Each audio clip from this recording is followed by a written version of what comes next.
Hello everyone, welcome to the Gwendoline Philosophy channel. Today we are speaking about ancient aliens. Do they actually exist? Have aliens seeded us? Are the gods aliens? Some of you might know that we have a philosophical talk with my father, Jochen Kirchhoff, on the Jochen Kirchhoff channel about this very subject of aliens. And today we have a very special guest, my friend, an expert on the subject, Giuseppe Cùscito, Dr. Giuseppe Cùscito, actually, PhD, who is currently a research fellow at the University of Wales, Trinity St. David. And he's working on cosmology and especially on Jewish cosmology. So cosmology and astrology in the context of Jewish mysticism in southern Italy, actually, to be very specific. And he is going to be our expert today on the whole subject of how do we actually get to have this ancient aliens theory in the first place? I mean, it's all over the internet. We have the Annunaki all over the place and so on. How did this start? Where did this begin? Giuseppe, please give us an introduction into how you ended up debunking ancient aliens. Hi everyone. Hi Gwen. Thanks for inviting me, for having me on your podcast, on your channel. So how I ended up, basically I was always curious since I was a kid on alternate archaeology, like alternative theories on the history of humanity, especially in prehistory. I was all about Atlantis and other stuff, and also of course I dealt with ancient aliens, although it never really convinced me, because it kind of undermines humans' achievements.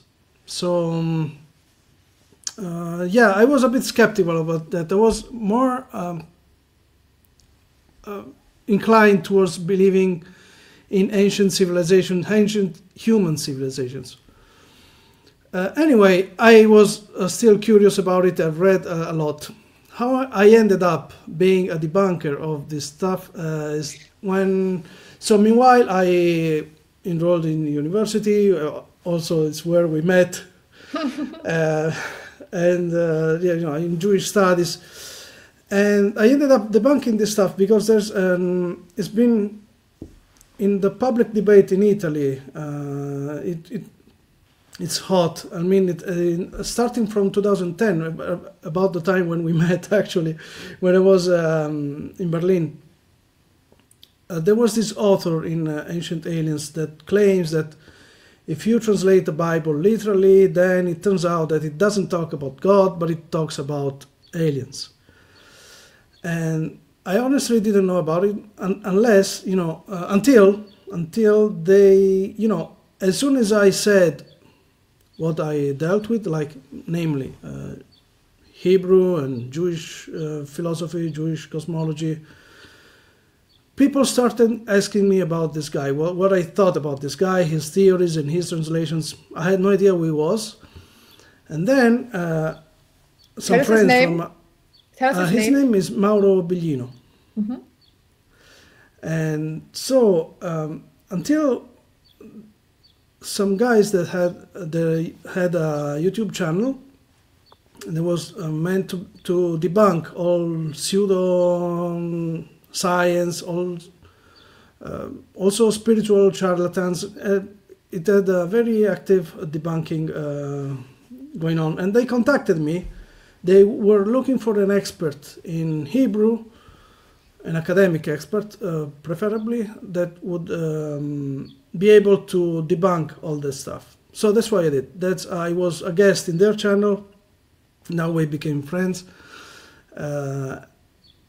And then I opened my own channel, because under that interview, in the comment section of that interview, people started accusing me of not being a serious scholar, or a real scholar, I mean, or not having a degree, or, you know, and other stuff. So I did a video I opened a channel and did a video 6 years ago now. Cuscito ergo sum, in Italian language only, unfortunately. Yeah, but I'm already open an English channel. It's still empty. I'm trying to focus on But I will open the English version. Anyway, I will do the same thing. So anyway, yeah, I opened this channel and made my first video in which I said and I told everything I could. I didn't have the time of telling in that interview. So that's how I started. Then I started to criticize first of all, not only the translation from Hebrew, because they are totally made up, but also, and most of all, the methodology, the methods that are behind this way of reasoning. And not only regarding this author that claimed that the Bible talked about aliens, but I've noticed that all of those authors make the same mistakes. So first of all, basically they can be resumed into this. Ancient Aliens theory is not one theory, is two theories in one. And that's where the trick is. It's kind of tricky because you don't know. The hypothesis says that A, we have been visited by aliens, and B, the ancient texts and icons or depictions or bas-reliefs or ancient iconography depicts or ancient texts talk about these encounters. If you think about it, there are two different hypotheses, and they are not based on evidence, but they reinforce each other. So once you enter in this loop, it's difficult to come out, and you start reading text and you already have in mind that they talk about aliens, so you get more and more convinced that they talk about aliens. If you take the Bible, for example, there's nowhere written that that God came from another planet. There's nowhere written. But if you already have in mind that the Bible talks about aliens, then you start reinterpreting it in that with that filter. Yeah, that's it, and it's hard to come out of it because it becomes so obvious that those texts talk about aliens that it's, even if you find someone that gives you proof that that word has never meant aliens, has always been referred to deities, it doesn't matter because it's obvious to you that you automatically reject any evidence of the contrary. Okay, one can say, that's the whole point. The deities are the aliens. I mean, that's why, because they're so advanced, they're so much more than us meek little humans that we're here down on Earth, and they come with their ships or whatever else, how they come. And so yeah, they claim, from the perspective of the humans, these are gods. Could have been a lie even told by these aliens. Yes. Yeah, but you see what I mean? But then the problem is that you have to disregard all the passages in the Bible in which it's clearly said that Elohim, this word, that it has a plural form, but it's not the only it's not the only Hebrew word that has a plural form with a singular meaning, but we can expand on that if you want. Anyway, it's clearly said that Elohim created the cosmos. Mm-hmm. So, if you choose to believe the Bible, then you have to explain why you choose to believe only the parts in which they seem to be talking about aliens and not deities. Mm-hmm. That's what I meant when I said when you're in the loop, then you automatically disregard whatever is not in your prejudice, like in what you already decided that the Bible talks about. This does not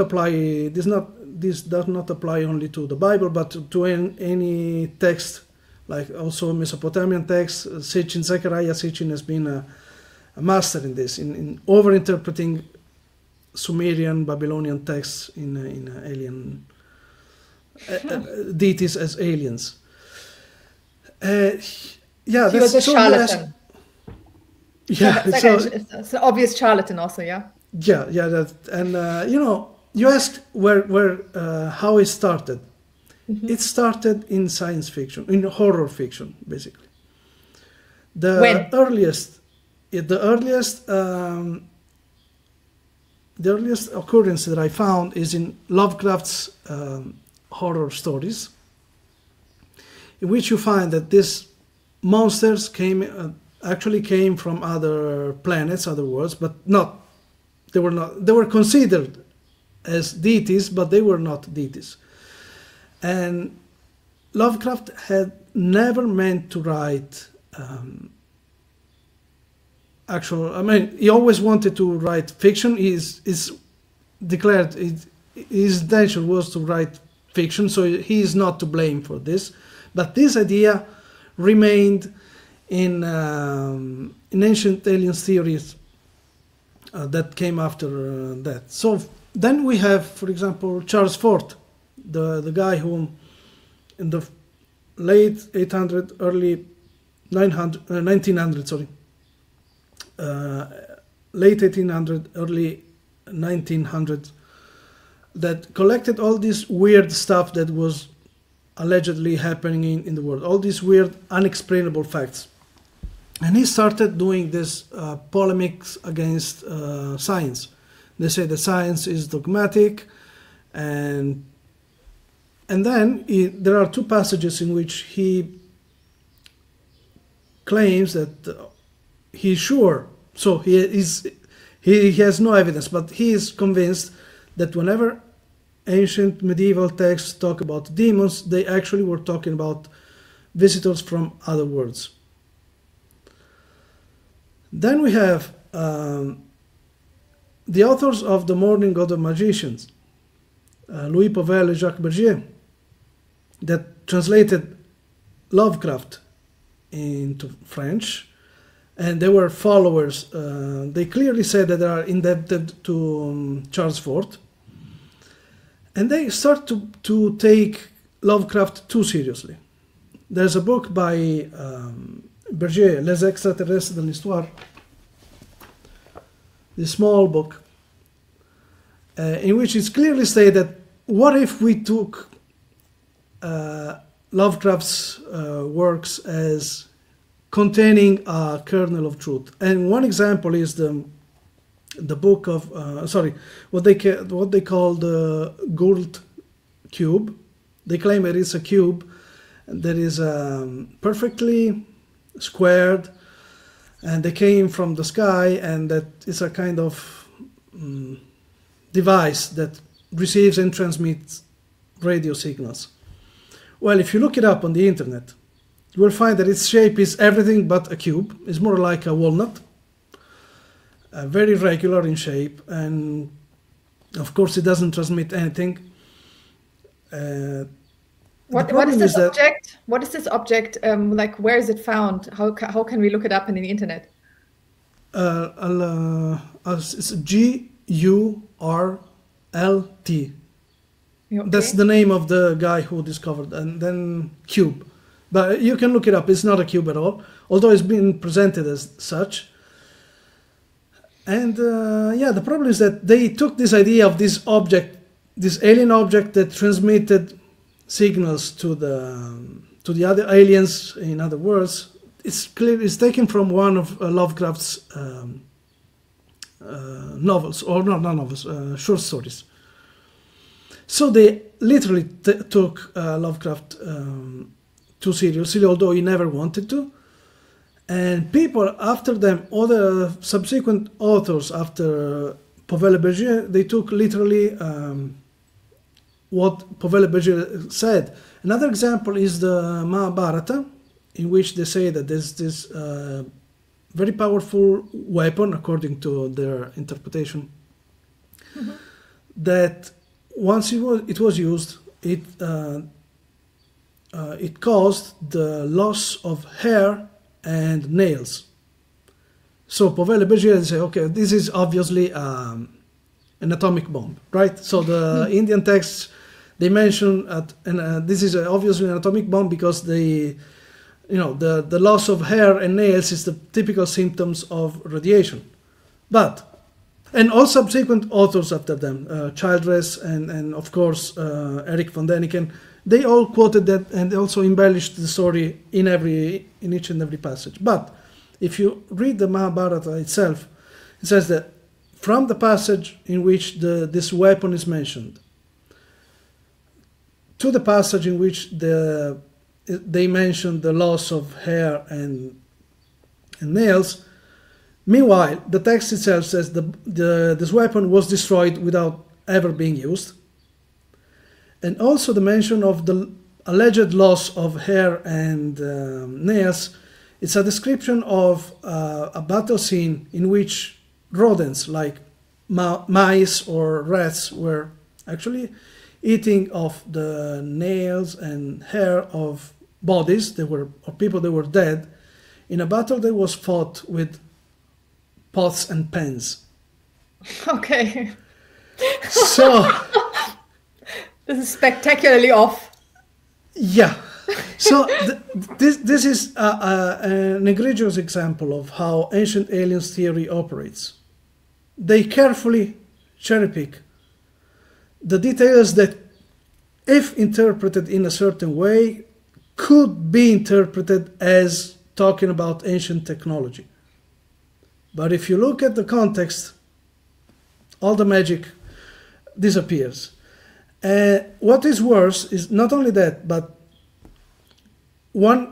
so Pavel made up this stuff on the Mahabharata. And what is worse, that the subsequent authors, they never bother to check the sources, but they just repeat and repeat. So you actually see how a chain of made up stuff is being transmitted and amplified and connected with other made up stuff. Yeah, so that's basically it. Now we have Sitchin inaugurated this new trend in ancient aliens theory. When? I mean, he died in 2009, so so he's more or less contemporary to us, and so he inaugurated this new trend in which he invented these new translations. Like he invented this approach to ancient texts in which he takes words and then he translates in a very let's say in ways that are, it doesn't use dictionaries but his own fantasy. Just to give you an example, just the most notable example. It says that in some Sumerian myths, they say that the gods took the mud and then they created the humans, like a potter makes a vase, a vase. So it says that if you take the word for mud, which in Hebrew is bots. I don't know why the Sumerian would have made a play on words in Hebrew, in a language that did not exist yet, but that's another story. So if you take the word for mud, which is bots, it sounds like bets, which means egg. That means that whenever Sumerians talked about using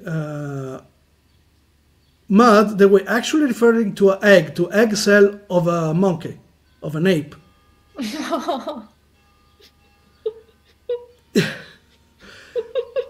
I don't know. To me, it sounds like a bit of a stretch, like a little bit. That's how it operates, and that's how they work, and that's how they make up theories. And the problem is that this stuff, I mean, if you don't know Sumerian or Hebrew, is their word against the academia.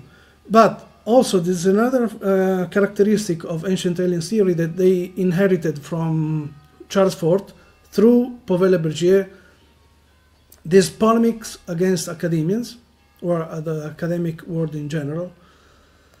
in which they say that they are dogmatic. And take me, for example. So take my, now I am an academic, although I have been, I used to believe in some of this non-academic stuff.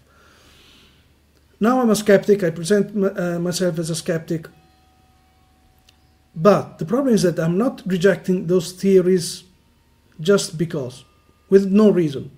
I already gave you some reasons why I'm a bit skeptical about this stuff. But they, again, they ignore what is not convenient in their worldview, and they claim that, you know, that the skeptics are skeptics because they are, I don't know, they're close-minded. That's the most common accusation ad hominem that they make. Mm-hmm. Yeah, so that's basically it. That's basically the history of Ancient Aliens-Theorie in a few minutes.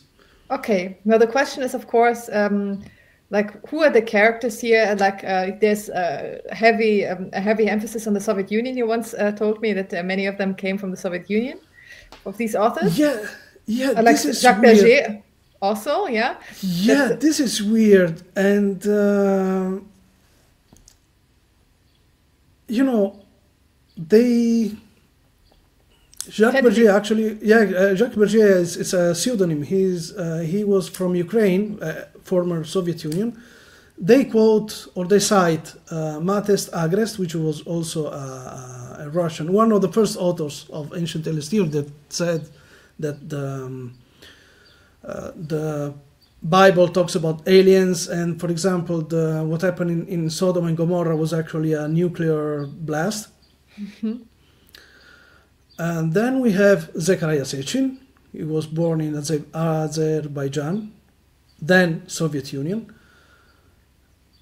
And I forgot to mention the only time in which Ancient Aliens-Theorie was not in polemic against academia. It was when Carl Sagan, you know, the famous American astrophysicist, A skeptic. Then he became skeptic, but he dedicated his own life to the search for extraterrestrial life or intelligence, not only life but intelligence.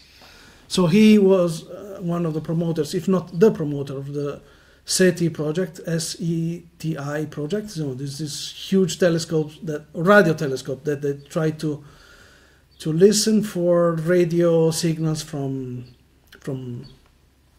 other civilizations in other planets.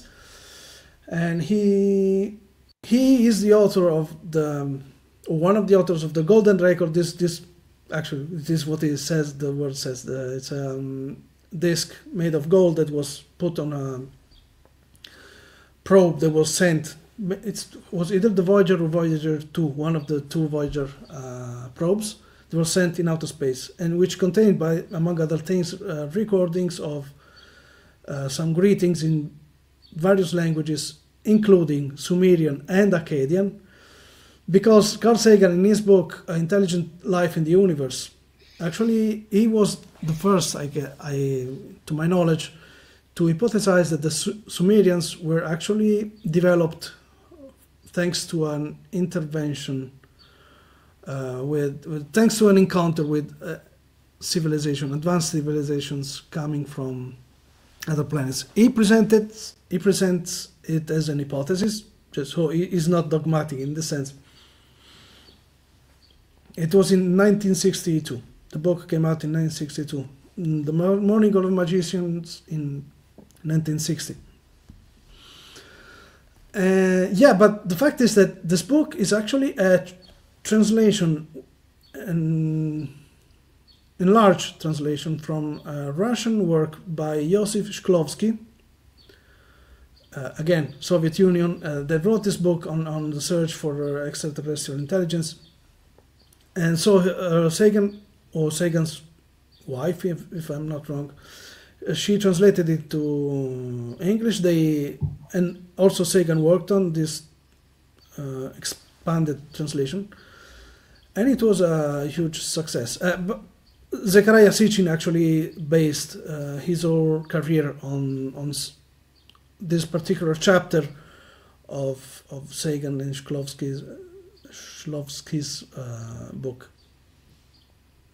Although Sagan, meanwhile, became a skeptic, and he recognized that this whole theory, Ancient Aliens-Theorie, was not founded on any. But I mean, it made sense at this time because it was the first time, so it was worth at least trying. But then, at least he was honest to say, well, we tried, it's not like that, it doesn't work. And he distanced from it. But meanwhile, the damage was done already. It was too late. And then it had become widespread. So yeah, Carl Sagan's also from the former Soviet Union, isn't it? Isn't he Carl Sagan? No. The original author was from the Soviet Union, but he was born and raised in New York. Okay. So no. But two expats from the Soviet Union also. Carl Sagan probably. Two expats from they all have this background. No, he had nothing to do with the Soviet Union. But what is weird is that it's during the Cold War. I mean, it's interesting to see an American and a Soviet guy and a Russian guy working together on this book, on the English translation of this book. And you know, Russian was also the homeland of Immanuel Velikovsky, which made another set of interesting theories on planets. He claimed that ancient texts actually talked about planetary collisions. They left a trauma in collective psyche, and the ancient myths talk about that. Actually, Sitchin uses Velikovsky a lot.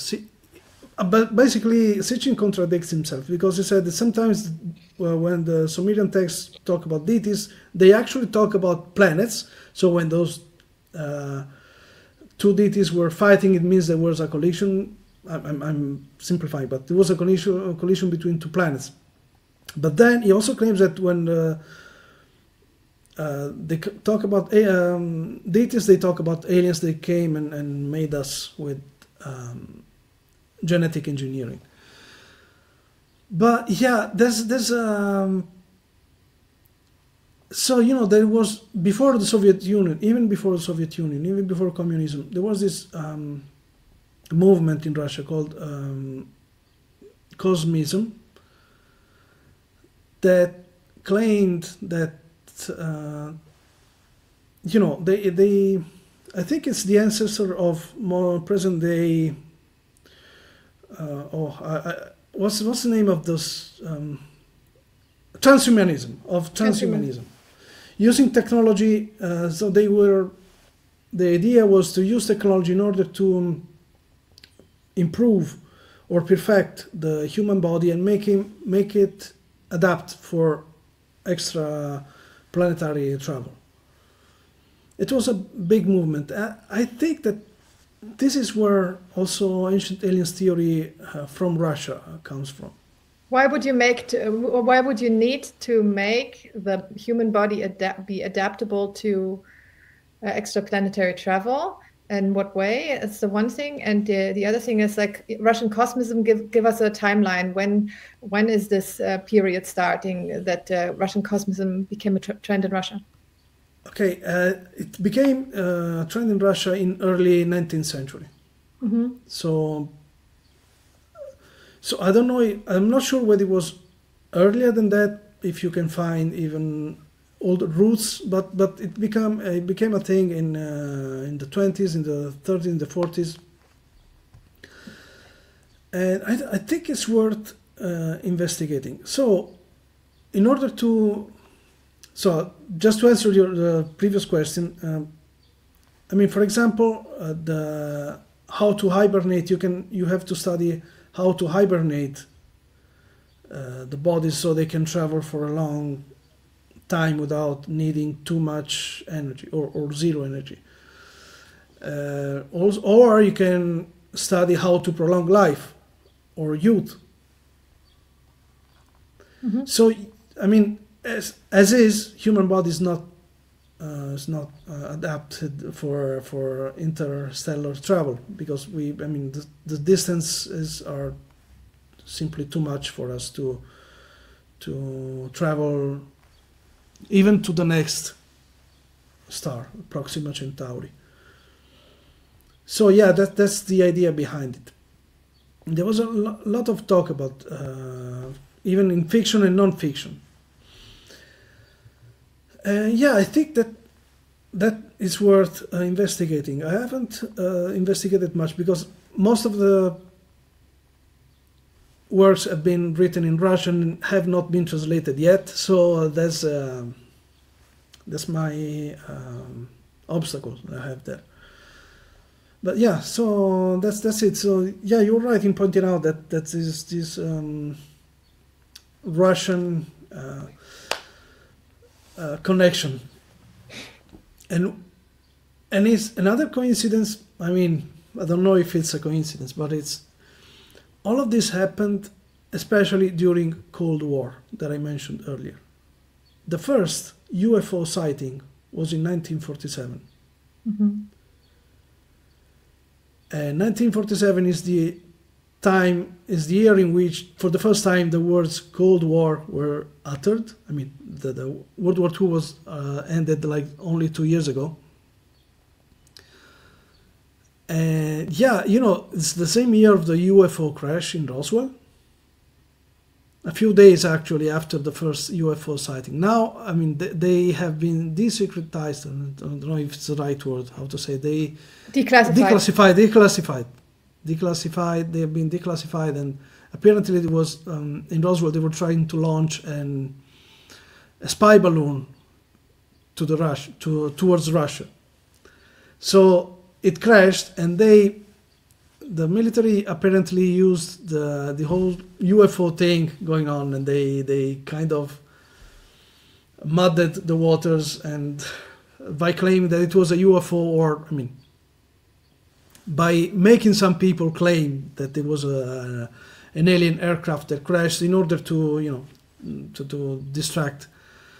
So it's actually the opposite of what UFO experts were saying at the time. They were saying that this UFO, these rumors of a spy balloon were actually a cover-up for a UFO crash. But I mean, in my view, it's more likely the other way around. Yeah, if you think about it, the connection between lights in the sky and aliens, I mean, it sounds obvious to us, but again, because we are in that loop of thinking about aliens. But I mean, everything you have are lights in the sky, assuming that they are real and everything, but still. And who was the first to make the connection between lights in the skies and UFOs and aliens? Who? Carl Sagan. Carl Sagan, yeah, I would have guessed again. It was one thing that he actually loved, obviously was enthusiastic about, and he made this hypothesis that now it became obvious. Now it's obvious to think about UFOs and to aliens, but the U for UFO stands for unidentified. Now they called it UAP, but still the U is still there. It still means unidentified. But I digress. Yeah. So in 1947 was also the year the CIA was founded from the OSS. Well, this is another. I'm not surprised. This all comes together. Okay, so we have big intelligence agency founded, the Roswell crash, the first UFO sighting, and the beginning of the Cold War, all coinciding in the same year. Yeah. That we have quite a coincidence there. Okay, so the first time, when was the first time anybody described actually a vehicle, so an alien spacecraft? Like, how was it depicted in Lovecraft's novels? I think that I haven't read all Lovecraft's short stories, but I think that they are already here in Lovecraft's lore. Mm-hmm. The aliens or this deities are already here, are more ancient than mankind. What is interesting is that the UFOs are associated with aliens, like the flying saucers associated with aliens, are older than the first UFO sighting. They are present in science fiction novels and cover of the novels in the 30s even, or even earlier. So again, you have something that appears in fiction first, and it starts to be taken seriously later. This happened as well with Dyson's sphere. It's this theoretical device that, I mean, it appeared it was theoretical it's basically imagine a star, and then imagine that a civilization builds a kind of a shell around this star, of course very far from it, but in order to include it into it, and in this shell they live basically. It's a kind of an artificial structure built around a star on which this civilization thrive. I mean, this appeared in a fictional work, but then it appeared also in a scientific paper as a hypothesis to explain the weird behavior of a star that had been observed. And for this, it's very interesting. I recommend this book, Scientific Mythologies, that actually explains how science fiction by whom? Influences by James Herrick. Huh? How science and science fiction forge new religious beliefs. But it also talks about how science fiction influences science. And I think Ancient Aliens-Theorie moves in this gray area between science and science fiction. Sagan's work, I think, is the only exception, because besides him, every other work has been in this gray area. Take, for example, again, the Morning of the Magicians. They claim to have invented this new method, they call fantastic realism. They say that this fantastic dimension is something that is more real than reality, but they do not explain how to access it. They say that it's different from the imaginary, but they do not explain the difference between fantastic and imaginary. And they blend they blur the limits between science and science fiction. And after the publication of the Morning of the Magicians, they founded a magazine called Planet, in which they publish scientific articles of popularizing science, and also fantastic short stories. A lot of famous people wrote in that magazine. For example, Borges, but he wrote fantasy books, fantasy short stories. But so this magazine again blurred the lines between what is science fiction, and they present everything together and mixing things up while doing polemics against the academic world. And this was in 1961 onwards, which means that it became kind of mainstream, and we are still in the fringe area. They were not actually mainstream, but they had a large following. I think that this idea of not rigorous science mixed with science, I think it made a lot of damage. And Ancient Aliens-Theorie, as we know it now, is still in that area of not clear cut between real and not real, unreal. The same would be for, so another one of these theories would be nuclear bombs. They appear for the first time in H.G. Wells' novels. So as a science fiction, they appear for the first time. Right. It's an interesting interesting side note how science fiction tends to predate what then later on appears in science, let's say. Yeah, it's interesting, but one thing is that some scientists can use some idea that some writer thought about years or decades earlier. One thing is to take those things as possible, and claiming that whoever do not believe in those things is close-minded, is dogmatic, and that's the game that Ancient Aliens theory plays. And I showed in my videos that, again, I promise I will do it in English again. I showed how they start with a hypothesis, and then even their language changes. You can see that every time this hypothesis is mentioned, the wording, the phrasing is more and more confident, and so that in the end, what was an hypothesis is taken for granted as true.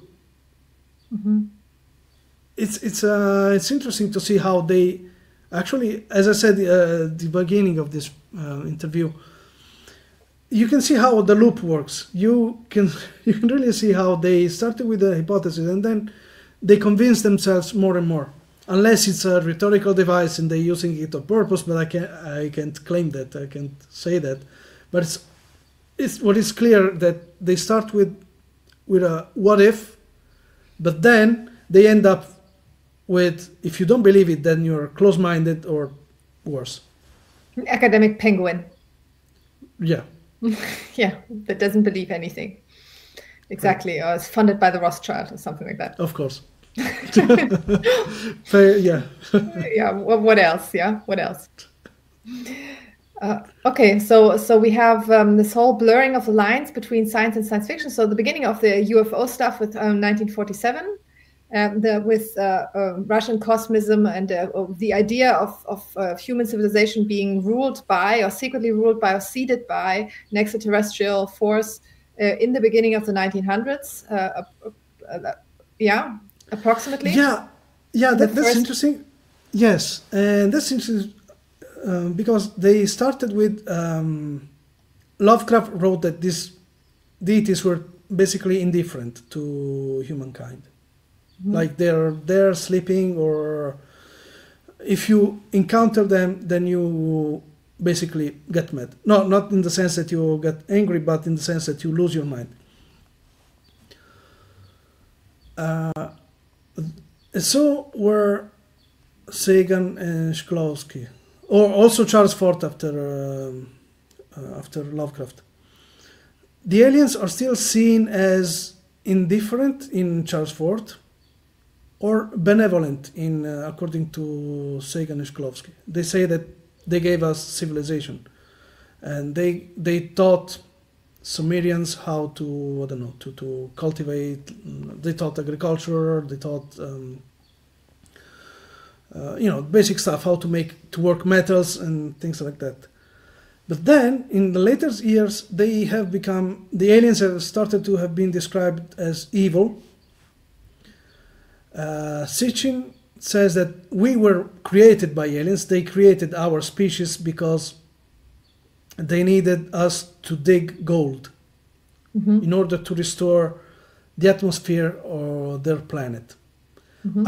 I would like to see in which Sumerian or Assyrian or Babylonian text something like this is written, but I already made an example on how Sitchin works. So I don't think it is actually written anywhere in those books, those texts.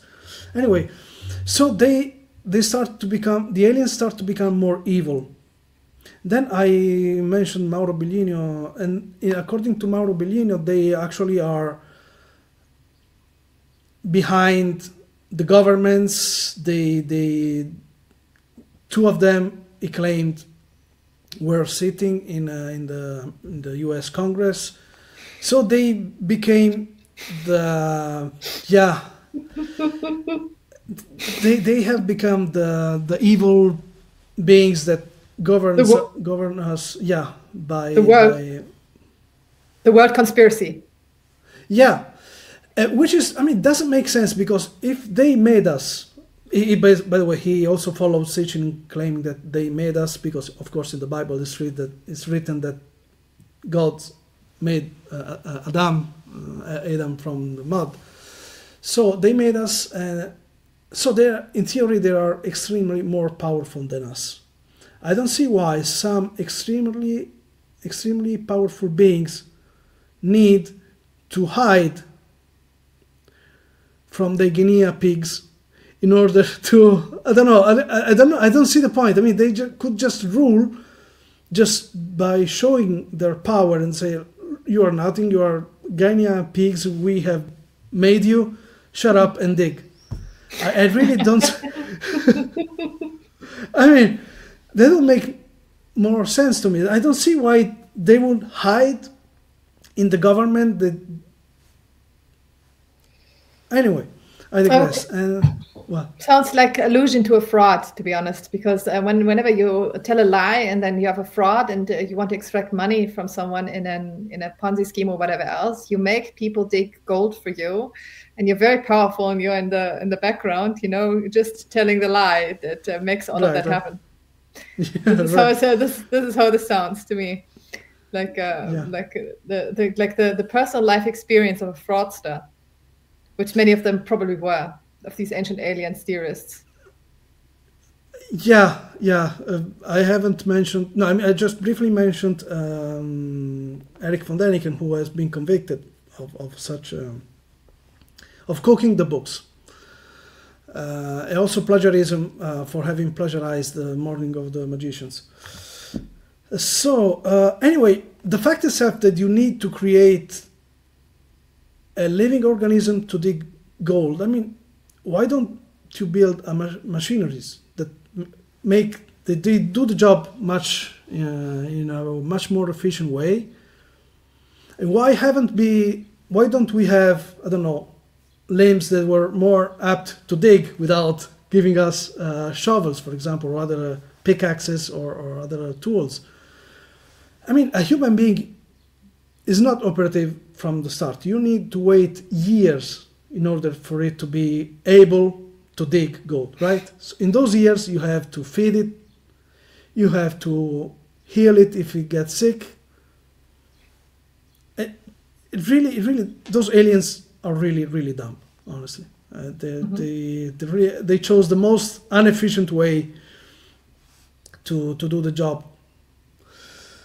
Yeah, so it's interesting also to see how these ancient aliens have been imagined differently throughout, and I think they are made in our image.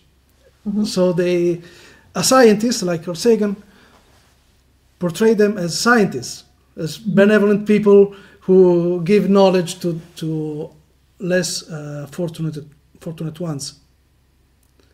But other people, they just do it. They describe them as gold greedy people. Greedy people. Again.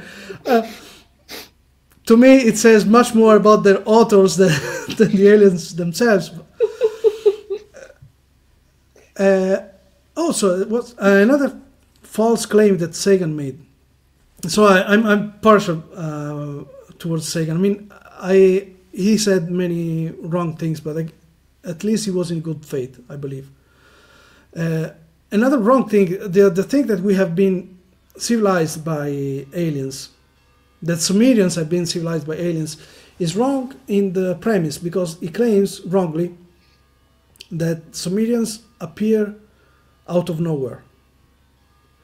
They seem to appear as formed, as coming from nowhere. Just they appear to be on the scene already civilized. Although Sagan didn't know, and he could have just knocked at the door of his Sumerian colleague in his university, or Sumerian expert colleague, I mean, Sumerologist. he could have told him, look, you're wrong, because we have tons of evidence of a slow and gradual development from Stone Age to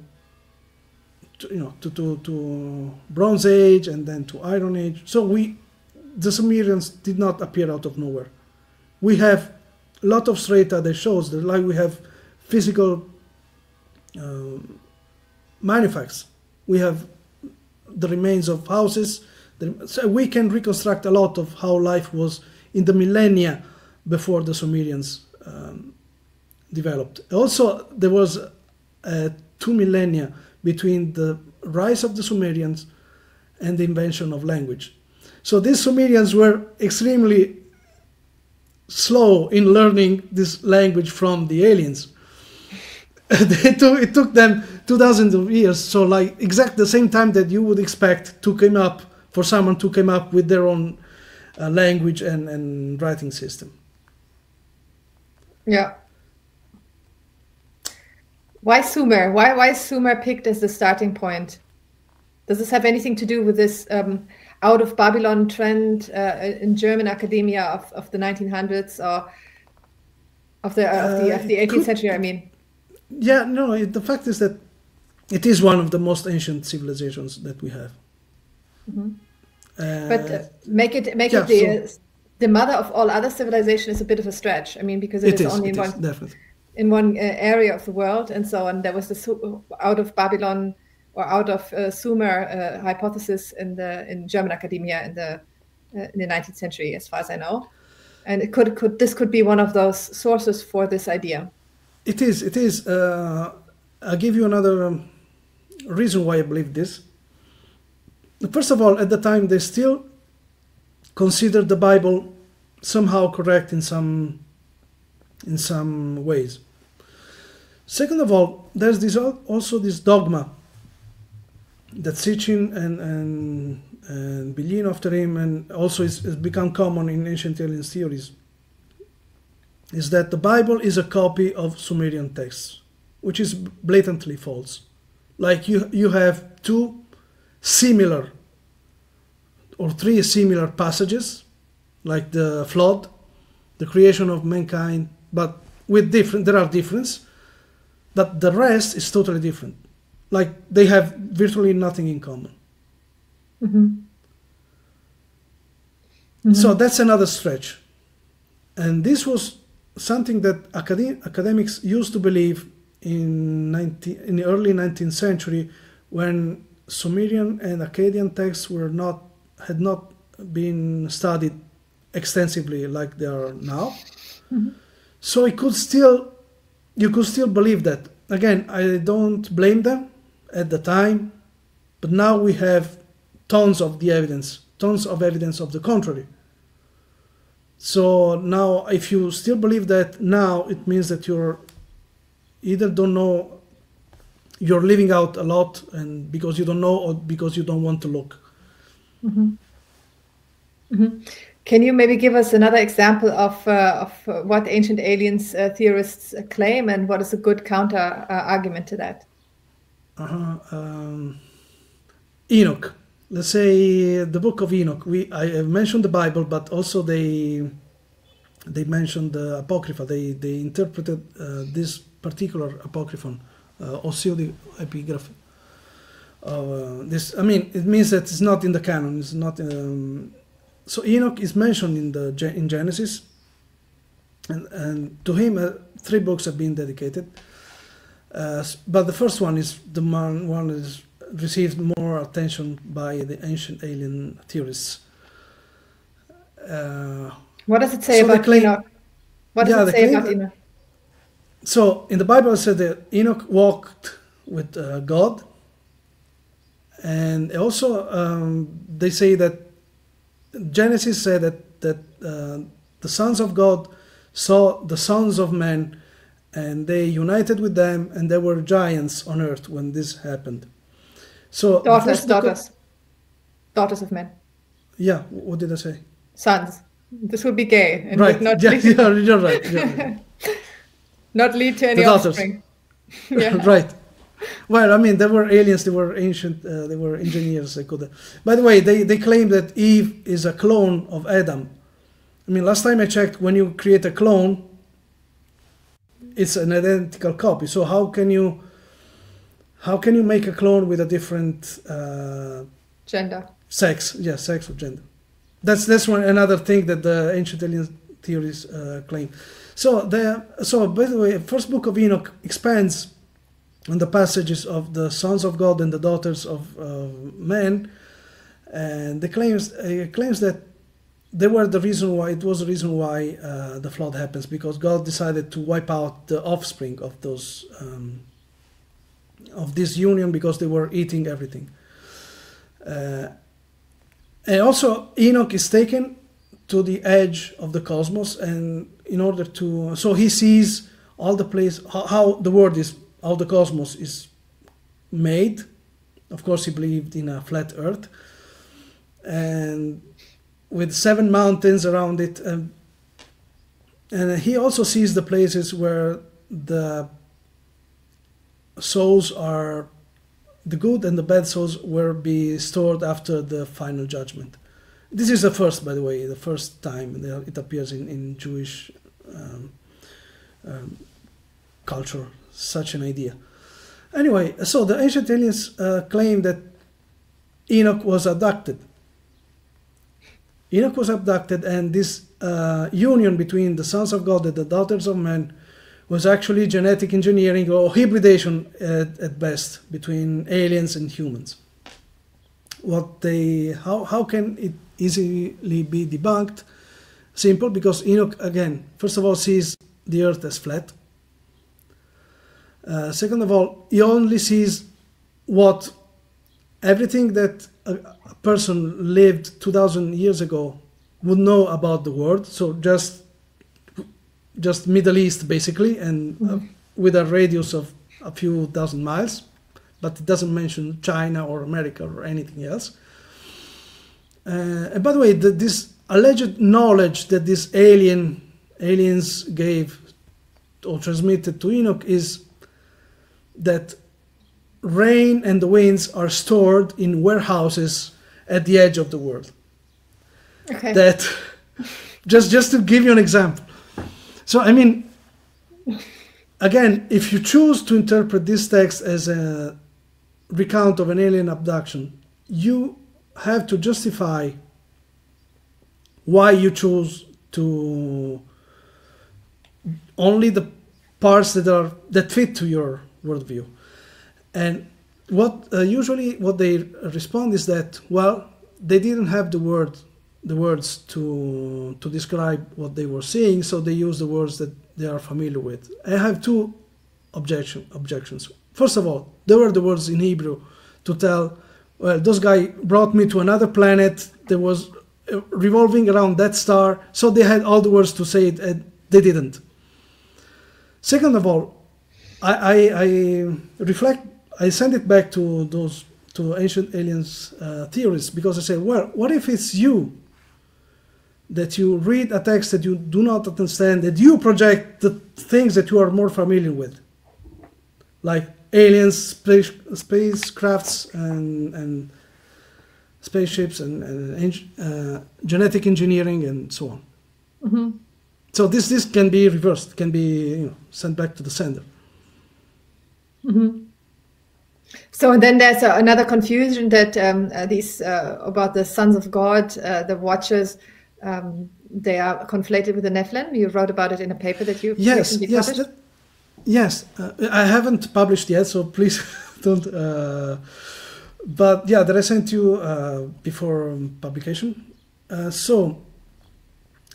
First book of Enoch. So this confusion actually happens in the first book of Enoch, because Genesis chapter 6, verse from 1 to 4, clearly says that the giants were already there when this unholy union between the sons of God and the daughters of men happened.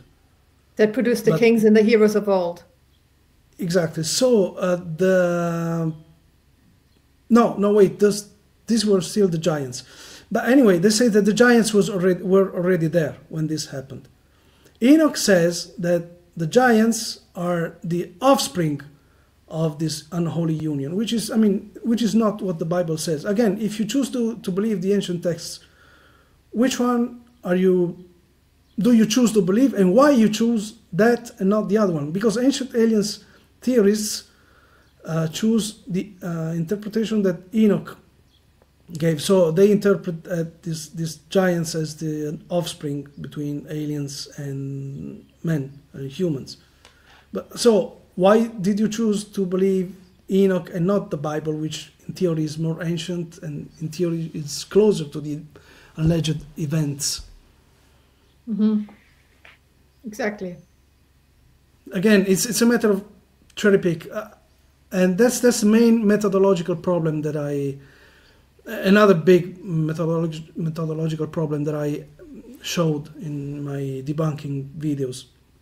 Because if you choose to believe at one text, then either you believe it all, and then you have to explain what doesn't apply in your worldview, or you choose parts of it, but then you have to explain what criterion did you use in order to operate this selection between some passages and that you chose and the others that you have left out. And how have people reacted to your debunking so far? Mostly positive, mostly. So I have the ratio between likes and dislikes on my most controversial video is 80% versus 82 versus 18% of dislikes. So I think all in all is positive. I focused. I know it's wrong, but I focused mainly on the negative feedback, and I'm appalled by the fact that they claim that I have said nothing, or that the other guy is better than me for some reason, although he himself claims to have taken 24/5 classes, like lessons of Hebrew. Compared to years of anyway. But it's not my words against his. The problem is that what baffles me is that I actually showed the dictionaries. I actually showed the dictionaries that said, this is wrong. I showed that he makes up things. He also misquotes scholars. It says, for example, that the scholar Ellen van Bolde, a Dutch theologian, claims that the Bible does not talk about creation like he says. So he says basically that this scholar agrees with him. But I showed the actual paper by the scholar, and she says the actual opposite. She not only says that the Bible talks about creation, but she also says that there are different verbs that indicate creation. So again, I don't know whether if he's really so convinced of what he's saying, or he makes these claims knowing that nobody will going to check. Nobody of his followers will bother to go and check. Although those papers are basically free on academia, you can find them. Like, you don't have to be an academic to go and read them. They are public. They are in open access. Okay. So your assessment of Mauro Biglino is that he might be a fraud. I don't know. Look, I don't know. I'm not in his mind. I've talked with people that were so convinced of their own misconceptions that no matter how much evidence you present, they were still believing what they believe. So I don't know. I am not in his mind. Honestly, I don't care. I don't care whether he does it on purpose or not. What matters to me is that it's wrong, and basically I just show how academia works. Contrary to my actual point is to show how academia works and why academics are skeptical against some claims.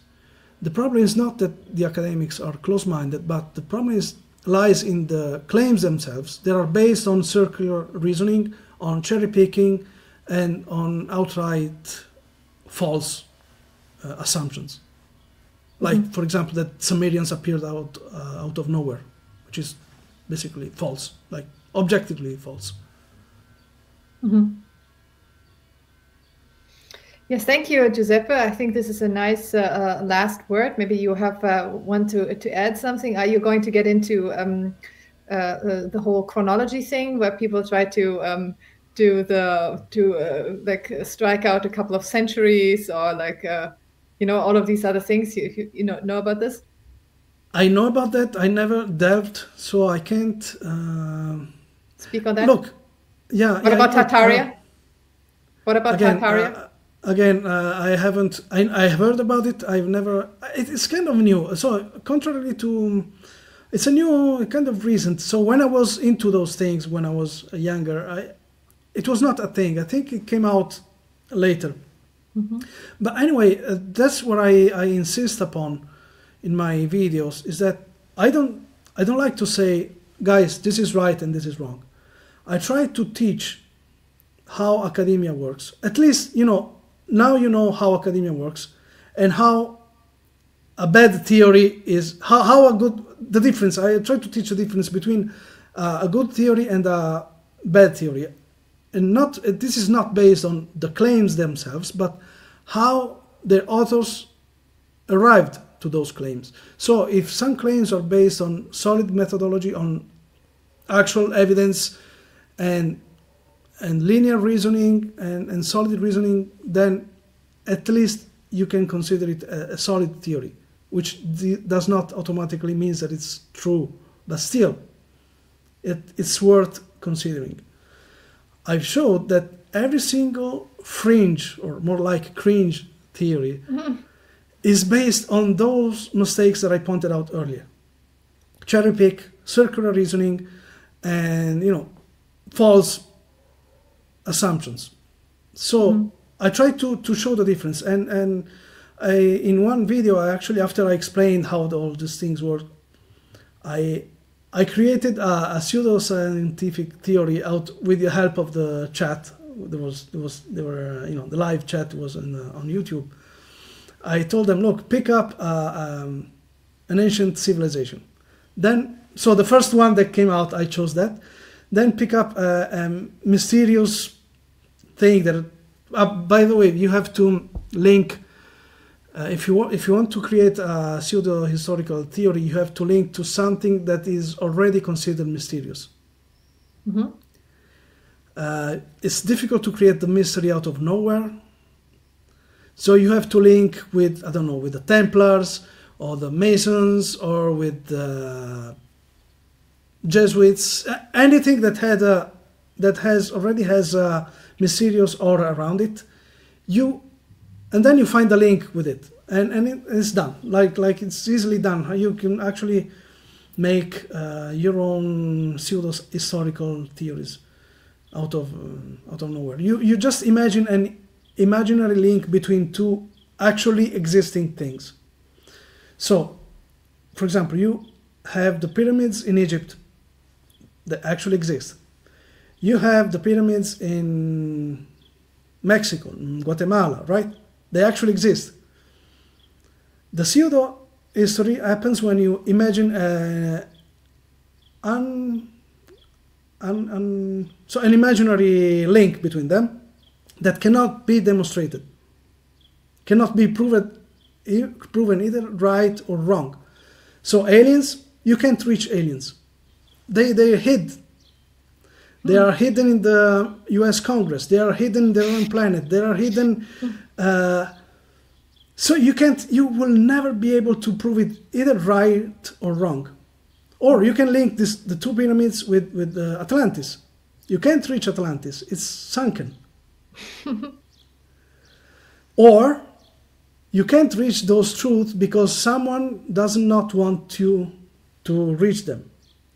So you create or you refer to some people who don't want to. So again, there's always an excuse not to go deeper. But this is not what science is about. Science is about going deeper and deeper and deeper as much as you can. But those pseudo theories are either not provable, not proven, first of all, probably not provable, and probably not even debunkable in the sense that, I mean, how can you actually prove that Adam and Eve were not real? If Adam and Eve were created by aliens, how can you prove this thing? Because aliens, I mean, this is something that happened millennia ago. In order to disprove that, you can only point out that we have evidence of the contrary. We have evidence that there has been a gradual evolution from ancient primates to us. There's no sudden jump, although they claim that there is, but this is, again, old evolutionary theories before we discovered other missing links. But if you hear people talking about a missing link, they're talking about outdated status of the art. Mm-hmm. Same thing goes with ancient aliens or other pseudo-historical theories. So Giuseppe, where can we find your English channel when you make yourself accessible to the wider audience outside the Italian-speaking world? I promise you will be the first one to know. You were actually the first one to know when I announced that I've done it. So yeah, I promise that you will be the first one to know. I'm all 99% sure about the name.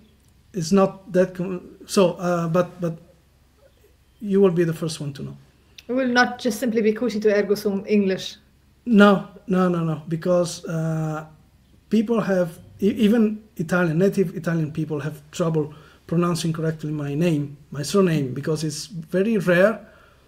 That's why I put the stress on you, because they also pronounce it wrong. So I can't even imagine how complicated it must be for non-Italians. So I'll stick with something much more simple, not related with my name or with me.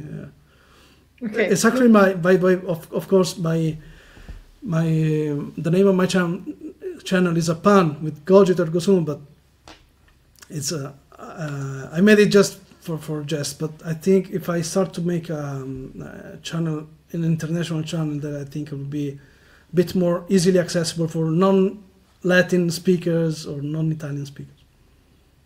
Okay, wonderful. We are going to link it then as soon as it is out. Thank you very much for this lovely talk, and thank you very much for your patience and for your attention, dear listeners. Mm-hmm.